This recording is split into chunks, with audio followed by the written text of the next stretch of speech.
성경 179쪽입니다.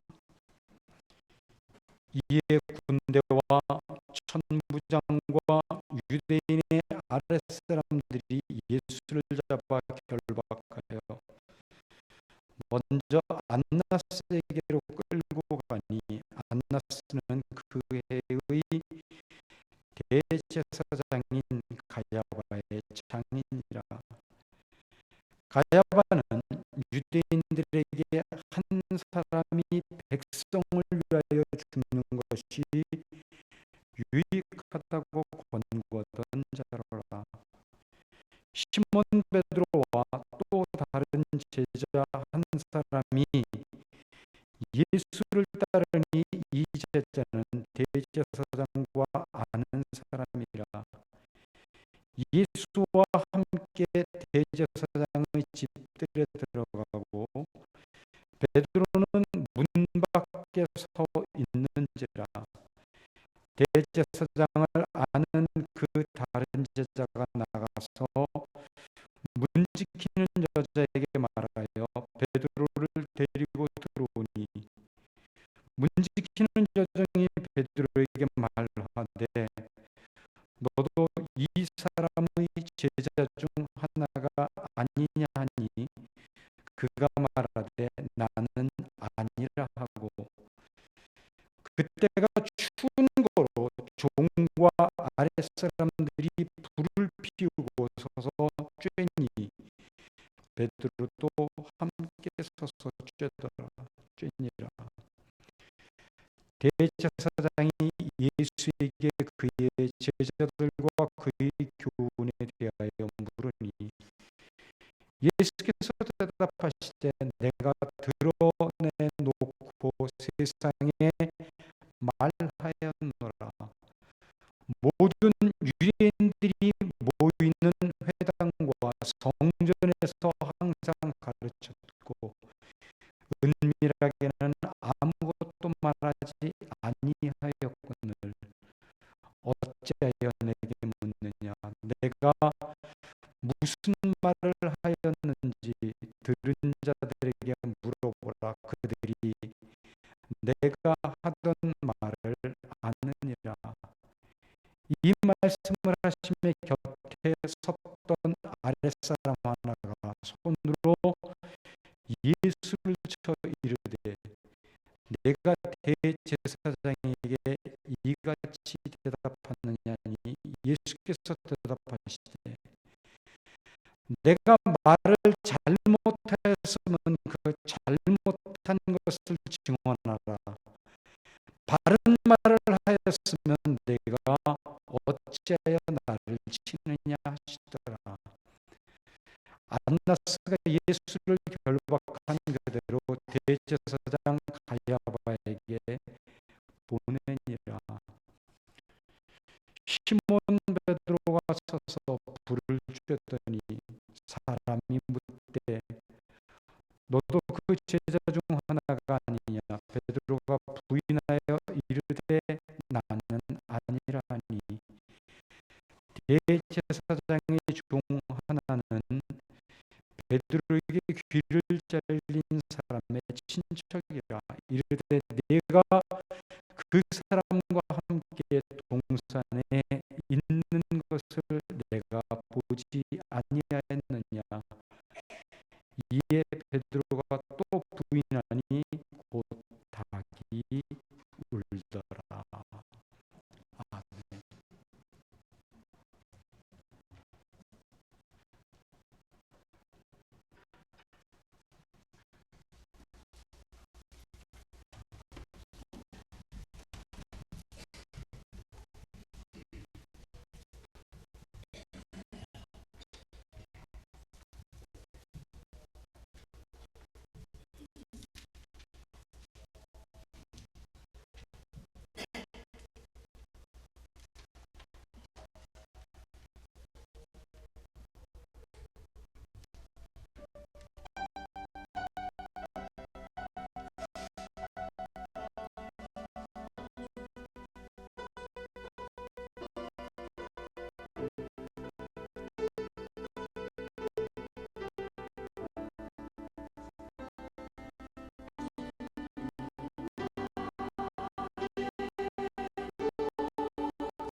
우리 하나님 앞에 한번 기도하겠습니다.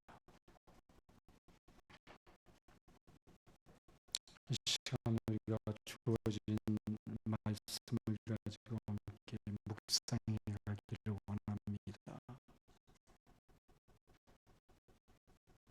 각자의 형편과 사정과 하나님의 각 개인을 향한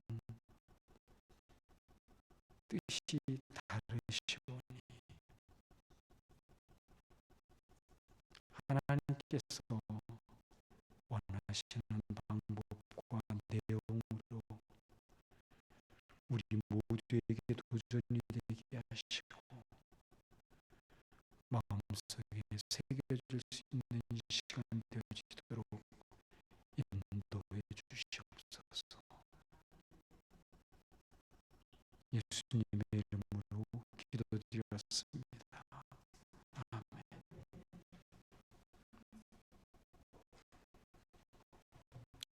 유대인들에게는 성경만큼이나 중요한 아주 오래전서부터 내려오던 법전이 하나 있습니다. 그 법전의 이름은 탈무드라고 이야기합니다. 예수님이 탄생하시기 500년 전부터 탄생하신 다음 500년까지 1000년의 기간 동안 1000명의 유대 학자가 입으로 전해지던 구전의 내용들을 모아서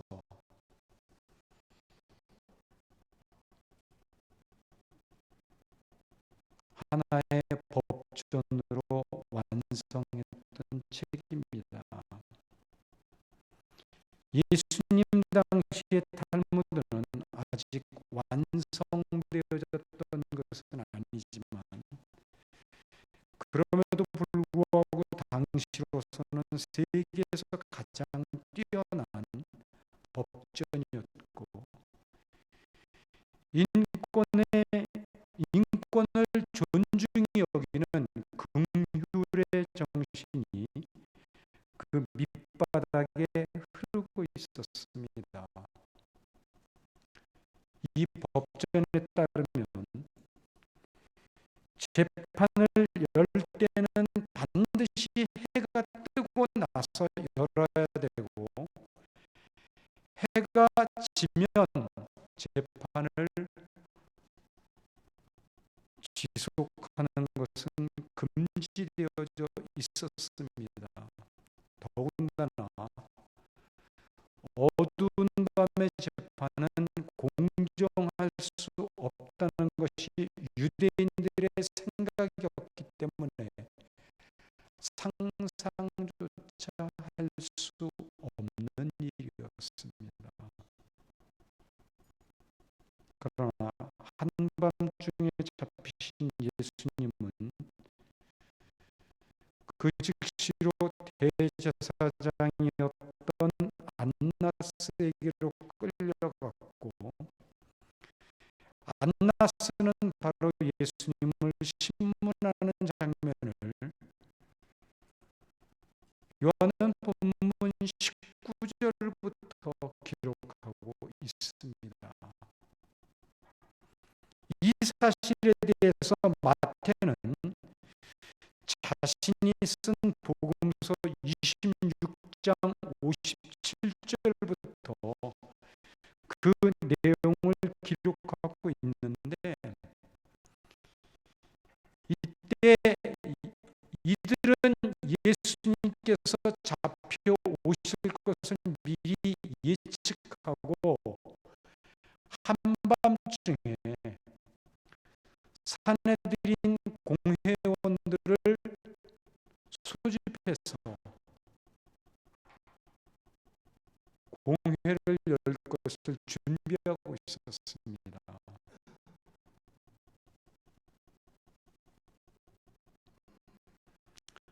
사내들인 공회는 법적인 재판을 할 수 있는 그런 곳이었지만, 이 또한 해가 떠야만 열릴 수 있는 그런 것입니다.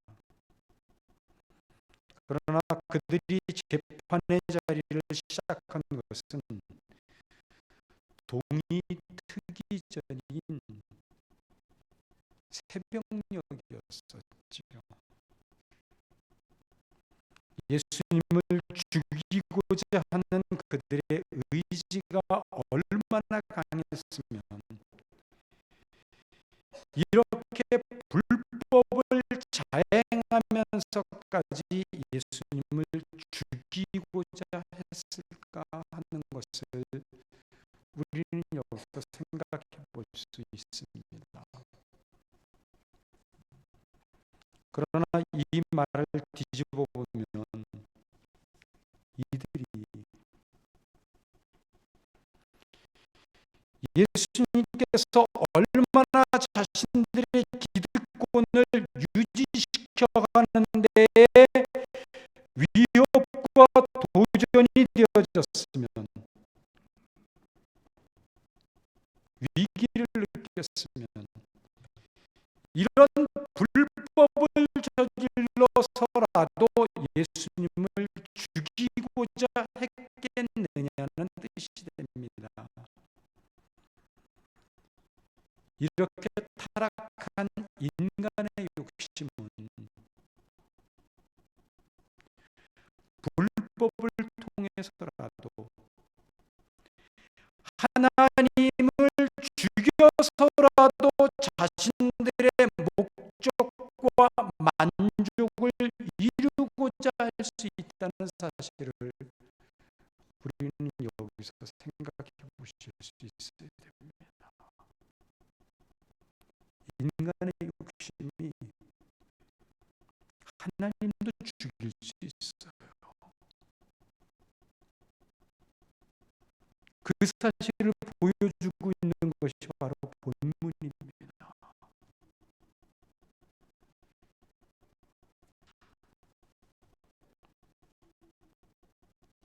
대제사장은 율법과 제사의 대표지요.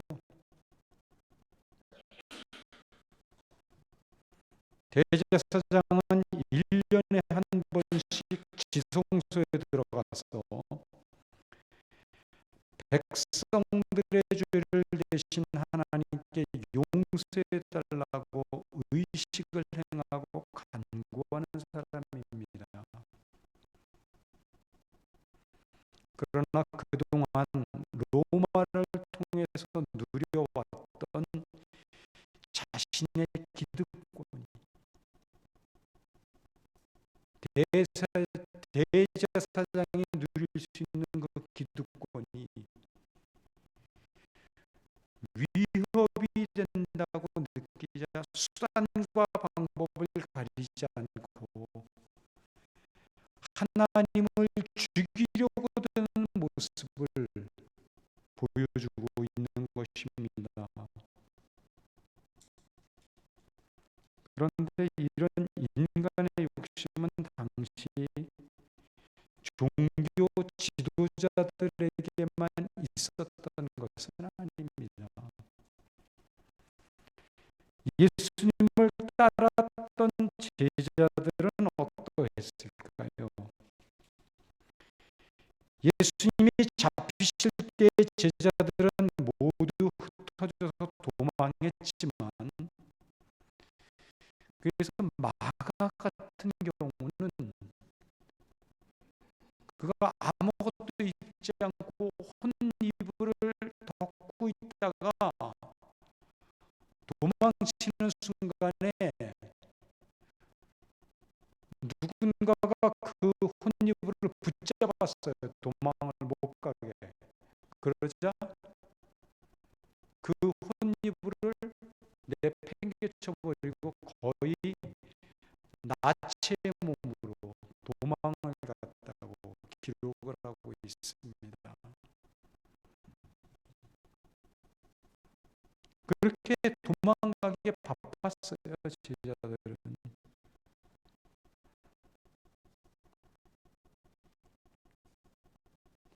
마태 기록에 의하면 베드로는 멀찍이서 잡혀가는 예수님의 뒤를 따라 안나스의 집 앞까지 갔다는 사실을 말합니다. 그리고 본문을 보면 베드로가 안나스의 집 안으로 들어갈 수 있도록 도왔던 것은 본문을 기록한 요한이었습니다.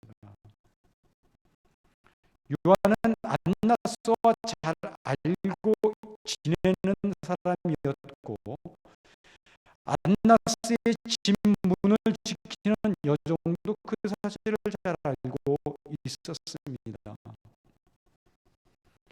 그렇다면 본문은 잡혀가시는 예수님을 따라 요한과 베드로가 함께 따라갔다는 사실을 말하고 있는 것이 됩니다. 참 의리가 있는 사람들로 생각되어지지 않습니까? 그렇잖아요. 조금 전까지 다 도망갔지만 이 제자들은 용기를 내서 쫓아갔잖아요.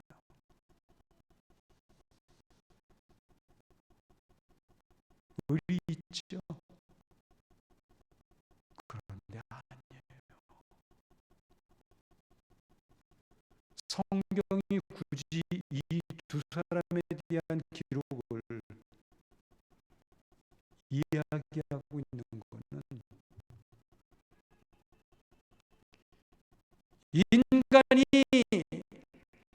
자기의 욕심에 사로잡혀서 타락했을 때 어느 정도까지 비참하게 밑바닥으로 떨어질 수 있는가, 그거 보여주려고 기록한 거예요. 왜 그런 줄 아세요?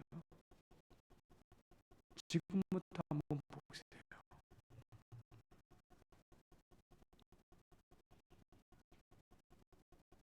사실 베드로가 안나스의 집문을 넘어서려는 순간부터 베드로는 위험을 감지하지요.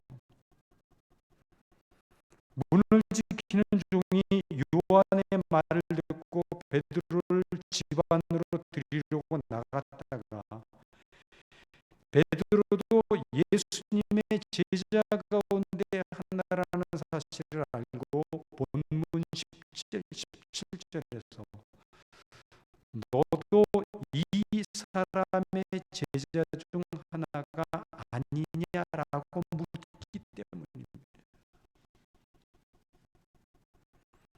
그런데 이 질문은 베드로를 알아보고 윗사람에게 고발해서 잡아가기 위한 질문이 아니었어요. 지금 예수님을 사로잡은 자들은 예수님에게만 관심이 있었지 일개 어부에 지나지 않는 이 제자들에게는 아무런 관심이 없었습니다. 만약 예수님을 잡았던 사람들이 제자들도 함께 잡으려고 마음을 먹었다면 겟세마네 동산 입구에서 거의 1000명에 육박했던 그 군대들이 11명의 제자 그거 못 잡았겠어요? 겹겹이 포위해서 잡았죠. 몇 번이라도 잡고도 남았습니다. 그런데 그들에게는 관심이 없었고 오직 예수 하나만 잡으면, 그래서 죽이면 모든 것이 끝난다고 생각했기 때문에 제자들에게는 아무런 관심을 보이지 않았던 것입니다. 그리고 지금 문지기 여종도 베드로에게 묻는 의도가 요한처럼 너도 예수님의 제자들 중 하나지, 이 확인하는 차원에서 그렇게 물었던 거지, 베드로를 잡고자 하는 차원이 아니었다는 것입니다. 이 문지기 여종은 요한이 이미 예수님의 제자 가운데 하나라는 사실을 알고 있었어요. 요한이. 그래서 요한처럼 너도, 요한하고 똑같이 너도 예수님의 제자 중 하나가 맞지라는 의미에서 질문을 했던 것입니다. 여기서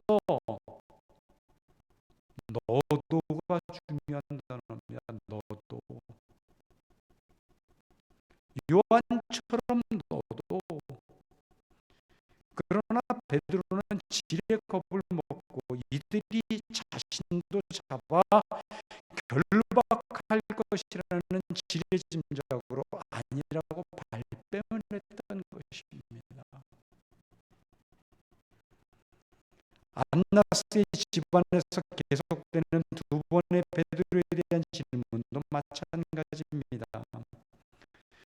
본문 25절과 26절에 나타나고 있는 베드로를 향한 질문들은 너도입니다. 너도.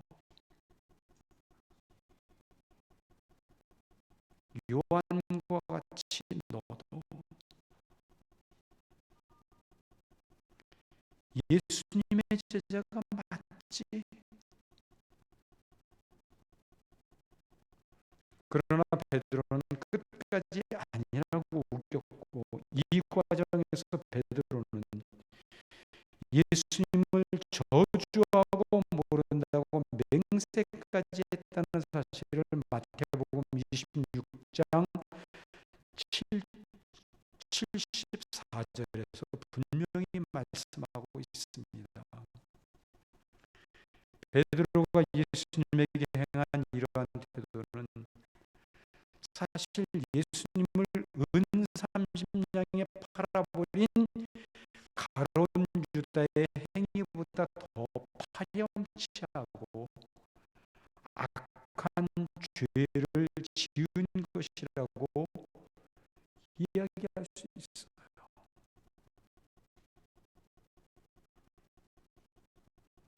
왜 그런 줄 아세요?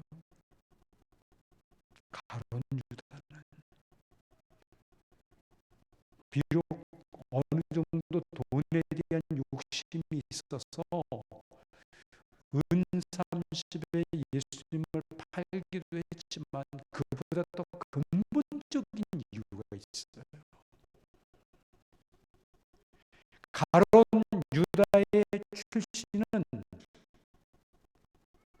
열혈당원 출신입니다.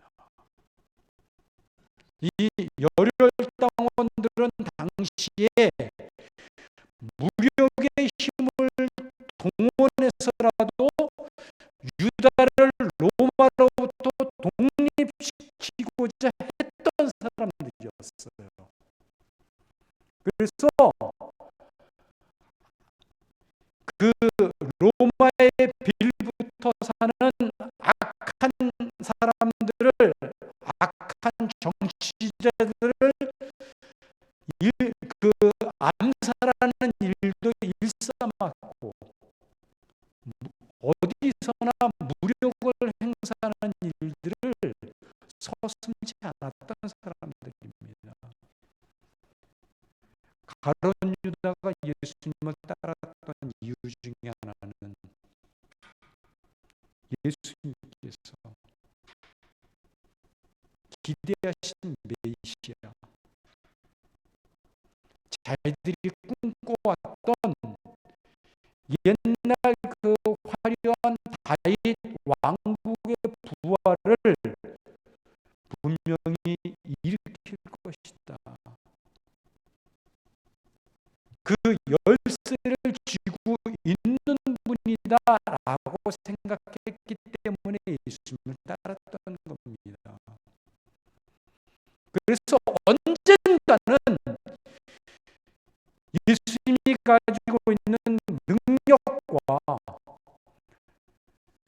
자신은 알 수 없는 놀라운 무력의 힘을 통해서 로마를 완전히 뒤집어 버리고 이 유다로 하여금 세계 한가운데 우뚝 서서 세계를 호령할 수 있는 그런 나라로 만들 거다.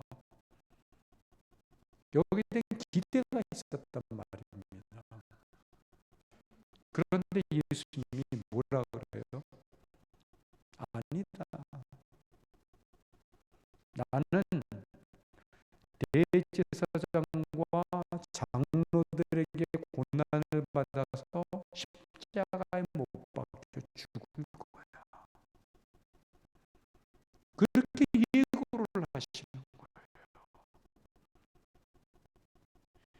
자기가 기대하고 생각했던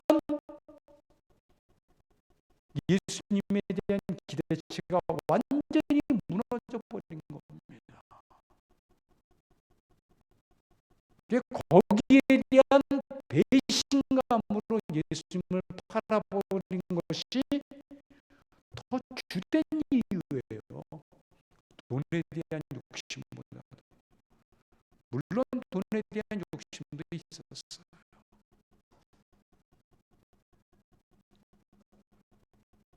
그게 주된 이유였어요. 명분이 있잖아요, 가룟 유다는. 근데 베드로는 아니에요.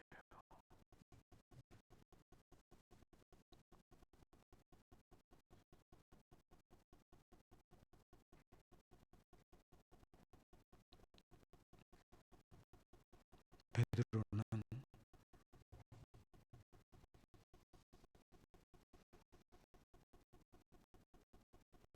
오직 자신의 목숨을 구걸하기 위해 예수님을 저주하고 모른다고 맹세까지 하는 죄를 저질렀습니다. 그렇다면 누구의 죄가 더 큰 겁니까? 당연히 베드로지요.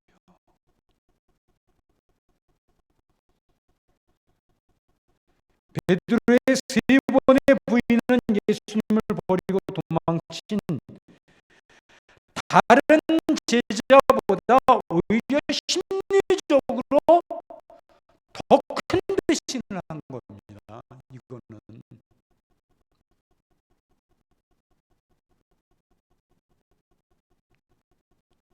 그 큰 배신을 통해서 예수님에게서 도망치고자 했던 그런 결과를 가져오는 거예요. 결국 이러한 베드로의 모습은 인간이 얼마나 나약한 것은 물론이고 어디까지 타락할 수 있는가를 분명하게 보여준 하나의 실예가 되어줄 수 있는 거지요. 그리고 예수님은 이렇게 한없이 나약하고 필요하다면 하나님까지도 얼마든지 팔아먹을 수 있는 인간의 죄성 때문에 스스로 잡혀주신 것이고 십자가에서 죽으신 것입니다. 그렇다면 이런 베드로의 모습을 통해 오늘 우리의 참 모습을 또한 생각해 볼 수 있어야 되지 않을까요? 베드로와 같은 위기의 상황이 내 앞에 닥칠 때 우리 각자 자신은 어떨 것 같아요?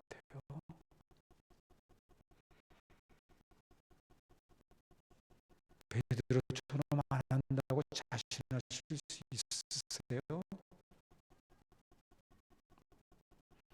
한때는 주는 그리스도시요 하나님의 아들이라는 고백을 통해 믿음의 최고봉을 정복한 것 같은 모습을 보였지만 자신의 생명을 위협받는 상황 속에서는 속절없이 무너지는, 그래서 믿음마저도 포기해버리는 것이 오늘 우리의 모습 속에는 없겠느냐는 것입니다.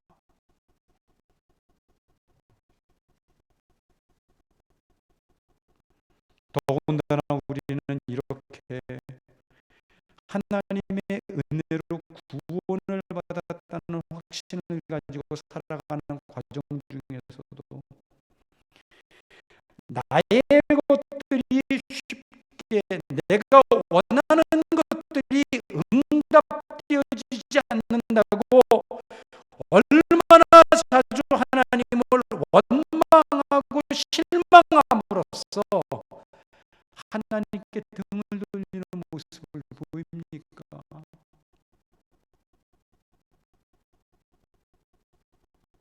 그렇다면 베드로만 나쁜 제자라는 사실을 말하기 위해 복음서가 베드로의 3번의 부인을 말하고 있는 것이 아니라 결국 베드로는 모든 타락한 인간의 대표로 그 자리에 서 있었던 것뿐이고, 그 베드로를 통해 나의 참된 모습을 오늘 우리는 볼 수 있어야 되지 않겠습니까?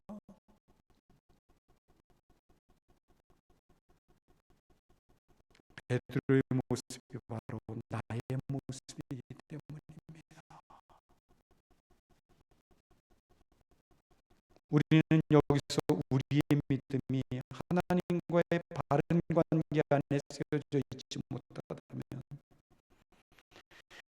하나님과의 바른 관계 안에서 하나님이 주시는 힘으로 오늘을 살아가지 못하게 된다면 우리는 언제든지 어디서나 하나님을 외면하는 것은 물론이고 하나님을 팔아서라도 자신의 유익을 챙기고 자신의 목숨을도 소중히 여기는 그런 삶을 선택할 수 있다는 사실을 생각해 볼 수 있어야 됩니다.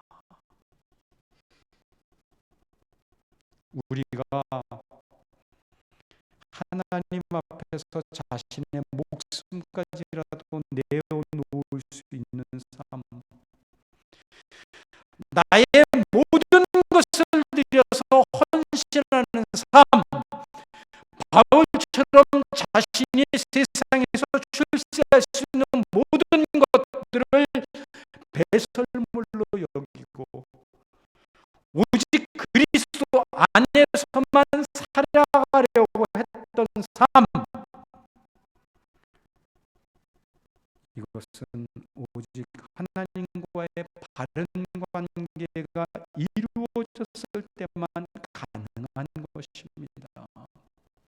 그래서 하나님과의 관계는 그렇게 중요한 것이었던 것이고 제가 그렇게 강조할 수밖에 없었던 것입니다. 예수님은 우리가 하나님과의 바로 이런 관계 안에서 살아가도록 하기 위해서 십자가에서 죽으실 수밖에 없었던 것이지요. 우리는 하나님의 은혜가 없으면 베드로처럼 언제나 하나님을 부인하고 나의 만족과 목적을 이루기 위해서 살아갈 수밖에 없는 그런 사람들이에요. 가끔 자신감에 넘치는 모습을 보이는 분들이 있습니다. 자신만이 모든 것을 알고 있는 것처럼, 그래서 성경 공부나 목장 모임을 하라고 하면 자신은 모든 것을 이미 다 알고 있기 때문에 성경 지식에 대해 박식하기 때문에 안 해도 된다고 생각하는 분들이 있어요. 그러나 이런 자신감이 바로 예수님을 부인하고 저주하는 결과로 이어진다는 사실 또한 생각해 보실 수 있어야 됩니다. 베드로의 모습을 보십시오. 마태복음 26장 33절 이하를 보면 베드로가 대답하여 이르되 모두 주를 버릴지라도 나는 결코 버리지 않겠나이다. 예수께서 진실로 내게 이르노니 오늘 밤 닭 울기 전에 내가 3번 나를 부인하리라. 베드로가 이르되 내가 주와 함께 죽을지언정 주를 부인하지 않겠나이다 하고 모든 제자도 그와 같이 말하니라. 얼마나 자신감이 넘치는 베드로의 모습을 보여줍니까? 그러나 위기의 상황이 닥쳤을 때 가장 결정적인 순간에 여지없이 그 자신감은 예수님을 저주하고 맹세하는 극도의 죄악의 모습으로 나타나고 있지 않습니까? 이것이 하나님의 은혜 없는 인간의 자신감의 결과입니다. 우리가 하나님과의 관계 안으로 들어가면 갈수록 우리는 고개를 숙일 수밖에 없어요.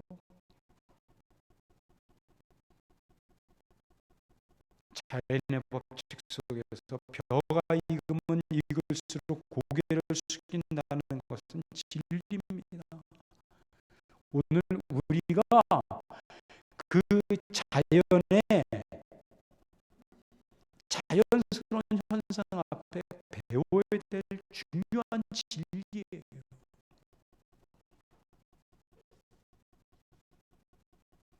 많이 알고 많이 배웠다는 것은 그렇지 못한 사람과 비교해 보았을 때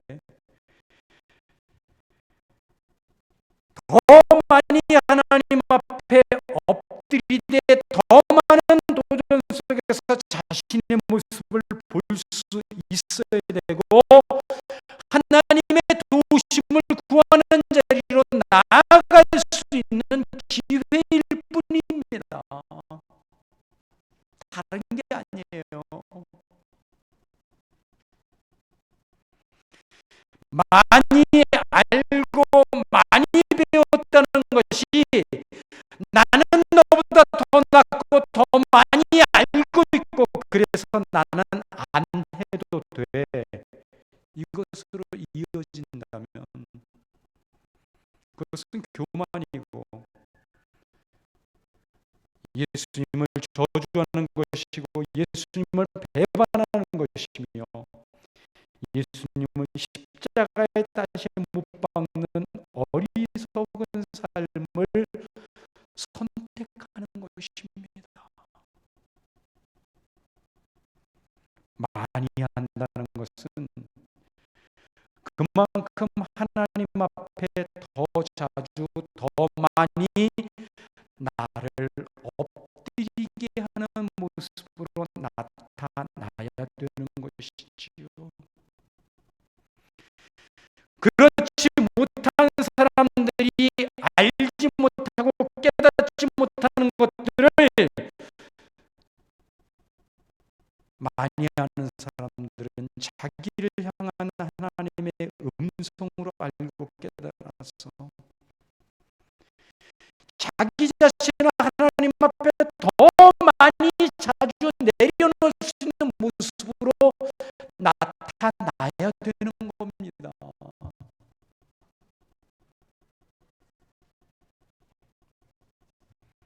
그렇지 못할 때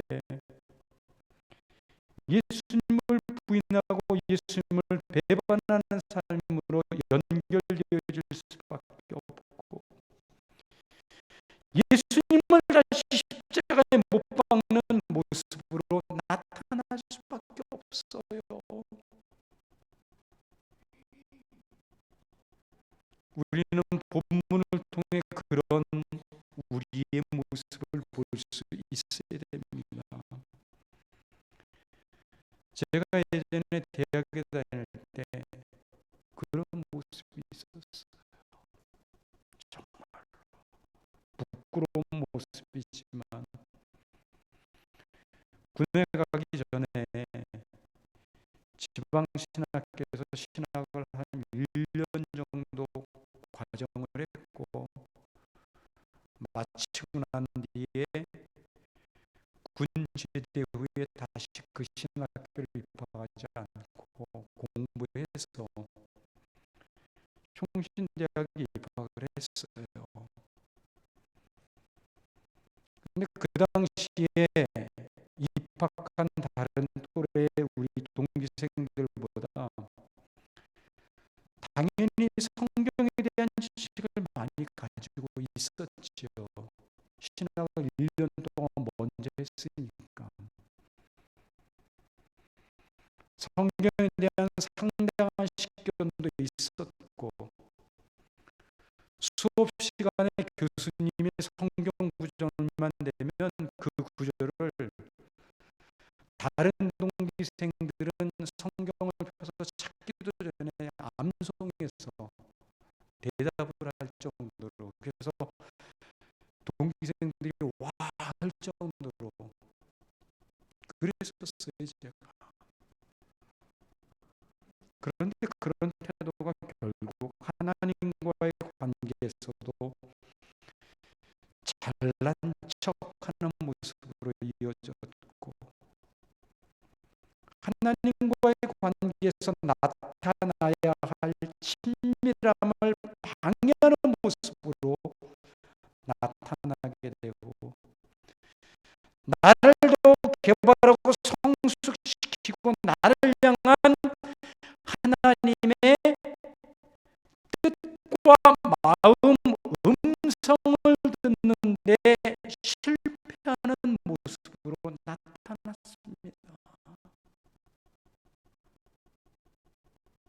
오히려 영적으로 나를 더 퇴보시키는 그런 결과를 가져온 거지요. 영적 교만은 하나님과의 관계 안에서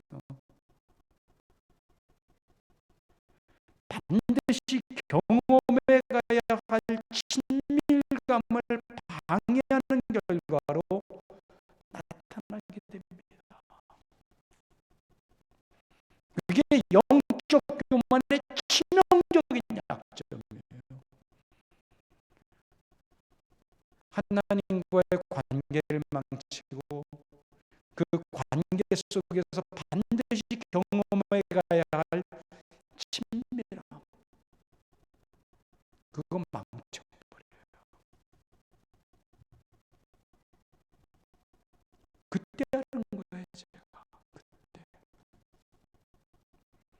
많이 안다는 것은 그만큼 나를 하나님 앞에 더 엎드리는 자리로 나아가야 되며 나를 내려놓는 자리로 나아가야 한다는 것을 깨달았던 겁니다.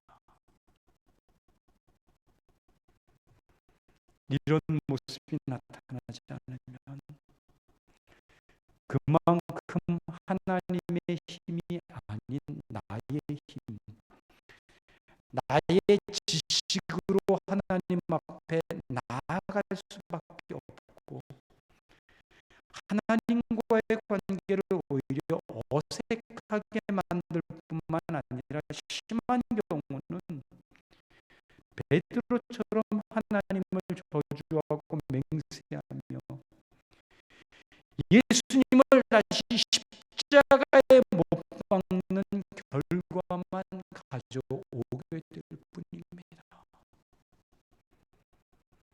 그러므로 예수님을 십자가에 매단 장본인은 안나스도 가야바도 베드로도 아닌 나의 교만이고 나의 자만심이며 나의 잘난 척인 것입니다.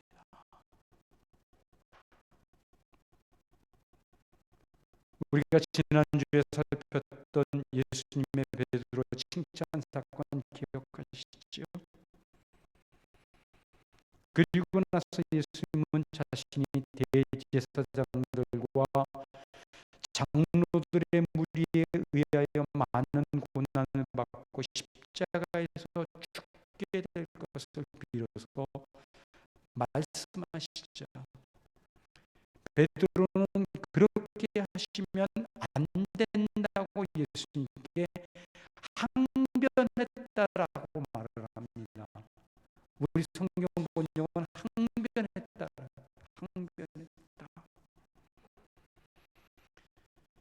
이 항변은 얌전한 번역입니다. 이 항변이 어떤 의미를 가지고 있는 단어라고 지난번에 제가 말씀드렸나요? 좀 몇 주 됐어요. 꽤 오래됐어요.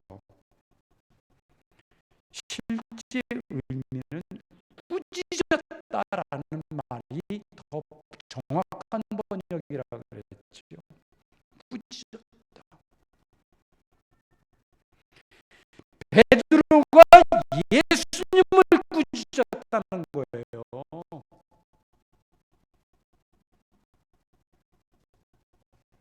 이때 예수님은 베드로를 향해 뭐라 그래요? 사탄아. 그러면서 예수님은 내가 하나님의 일은 생각하지 않고 사람의 일을 생각한다라고 책망하셨습니다. 이때 말씀하셨던 사람의 생각, 그것은 곧 사탄의 생각과 똑같다는 말이에요. 그런데 실제로도 사람의 생각, 곧 자기 중심의 생각은 자기밖에 모르는 생각은 사탄이 끊임없이 우리 안에 조장하는 것들이지 않습니까?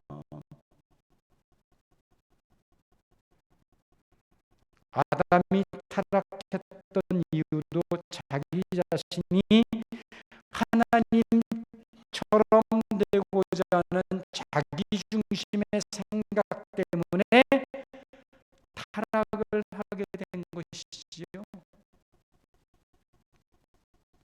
사탄은 인간의 마음에 자기만을 생각하도록 조장하는 것이고, 그래서 사람의 생각은 사탄의 생각과 똑같을 수밖에 없습니다. 그런데 사람의 생각이라는 것이 무엇일까요? 무엇이에요? 사람의 생각, 자기의 잘남, 자신의 강함이지요. 우리가 하나님과의 관계 안에 있을 때는 하나님의 마음을 닮으려고 하고 하나님의 생각을 품으려고 하지만 하나님으로부터 떨어져 나오게 되면 모든 것이 하나님 없이 자신의 힘으로 살아가야만 하기 때문에 자신이 하나님이 될 수밖에 없고 자기 중심으로 흘러갈 수밖에 없어요. 그런데 자기 중심의 가장 강한 표현이 뭔지 아세요? 바로 자신감이에요. 자신감. 자신감이란 강하면 강할수록 하나님이 아닌 자기 자신을 믿고 있는 것을 말하는 것입니다.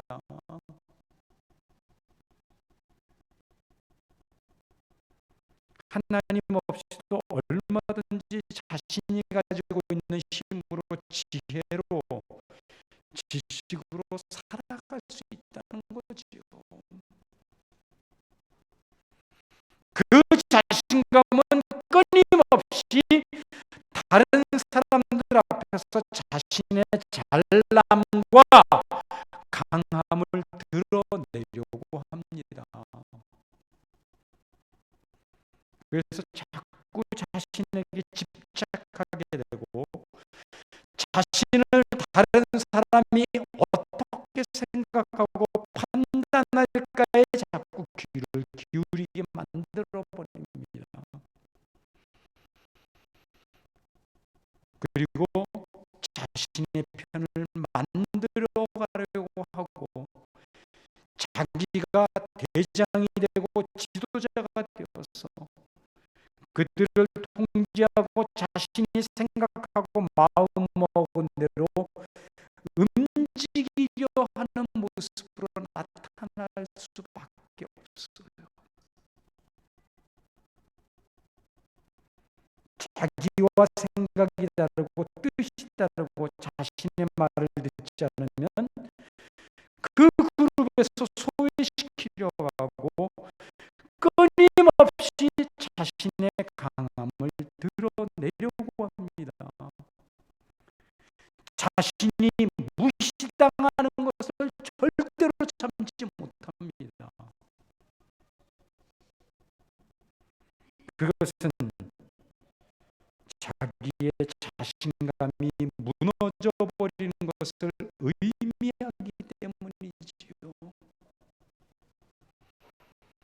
자신의 잘남, 자신의 강함이 무너져 내리는 것을 의미하기 때문입니다. 그러나 하나님과의 바른 관계 안에서 친밀감에 젖어가는 사람들은 그렇게 살아가는 사람들은 자꾸 자기를 내어주잖아요. 양보하고 져주고 내려놓고 희생하고 겸손한 삶을 살아가는 모습으로 나타나지 않습니까? 그리고 우리가 이런 사람이 되도록 하기 위해 예수님은 십자가에 돌아가신 것이고요. 베드로가 예수님이 십자가에서 돌아가시면 안 됨을 강하게 꾸짖으면서까지 말린 진짜 이유가 뭘까요? 예수님이 베드로를 야단친 게 아니라 거꾸로 베드로가 예수님을 야단쳤단 말이에요. 그 이유가 뭘 것 같아요? 예수님을 통해서 이루고자 했던 꿈, 이룰 수 있는 꿈, 예수님이 세우실 나라의 정승자리, 오른편이나 왼편에 앉을 수 있는 자리가 예수님이 죽어버리면 한순간에 다 날아가 버리지 않습니까? 자신의 아내, 자신의 직업, 자신의 가정을 내팽개쳐버리고 예수님을 따랐는데, 그렇게 예수님이 죽어버리면 자신이 그동안 헌신했던 그 모든 희생의 모든 것들은 누가 보상해 주냐는 거예요.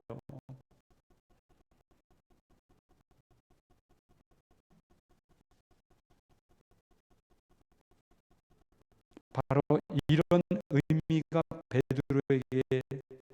베드로의 속내로 숨어 있었던 것입니다. 그러나 이런 속내는 완전히 감추고 마치 예수님을 진짜 위하고 사랑하는 것처럼 위장해서 말하고 있지. 이런 베드로의 속내가 강하게 표현된 것은 바로 자신이 십자가에서 죽게 될 것이라고 예언하자 안 됩니다! 예수님을 꾸짖었던 바로 그 순간이었습니다. 자기도 모르게 당황해서 항변을 하고 따졌던 겁니다. 자신의 계획이 뒤틀려 버리는 것 같은 위기를 느꼈기 때문에 자신도 모르게 예수님에 대해서 화를 쏟아낸 거예요. 자기도 모르게. 이렇게 인간의 생각은, 인간을 대변하는 베드로의 생각은 자기 중심적입니다. 자기를 위한 유기, 자기를 위한 종교 행위는 언제나 자신의 유익으로 나타나지 않게 되면 이렇게 강한 반발심과 함께 부정적으로 나타나게 되는 겁니다. 그리고 우리는 이런 베드로의 모습을 통해 나를 볼 수 있어야 한다는 것이지요. 내가 예수님을 십자가에 못 박은 장본임을 볼 수 있어야 된다는 것입니다. 예수님이 바로 나 때문에 죽으실 수밖에 없었다는 것을 볼 수 있어야 한다는 겁니다. 그래서 지금까지 아무도 몰랐던, 심지어 나까지도 몰랐던 나 중심의 나, 가면을 쓰고 살아왔던 나, 이렇게 대제사장처럼 자신의 기득권을 잃어버릴까 염려해서 하나님을 팔고 자신을 위장했던 나, 베드로처럼 자신이 누리고 싶은 욕망을 예수님을 통해 이루려고 했지만 그것을 숨기고 마치 예수님을 위해 헌신하고 희생할 수 있다고 생각했던 나, 자신감으로 무장하여 자신의 잘남과 강함을 드러내려고 했던 나, 하나님보다 언제나 자신이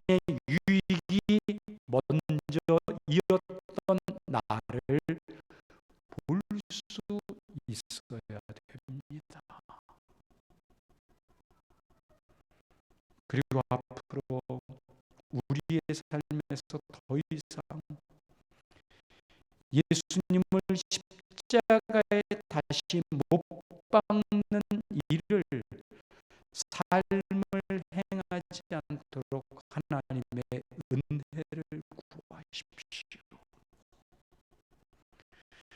오직 하나님의 은혜로만 살아가는 자가 되게 해달라고 도우심을 구하십시오. 나의 자신감을 완전히 하나님께 내어드려서 하나님으로만 살아갈 수 있도록 구하십시오. 더 이상 내가 드러나지 않고 나의 잘남이 드러나지 않고 오직 섬김으로만, 사랑으로만 나의 삶이 하나님께 드려지도록 하나님의 도우심을 구하며 오늘을 살아가시는 여러분들이 되시기를 진심으로 그리고 간절하게 소망합니다.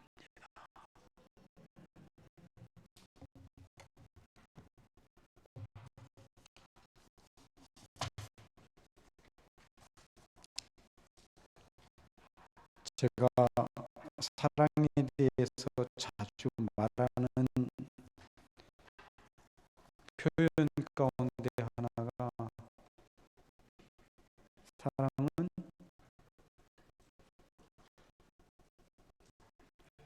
입으로만 말하는 게 아니라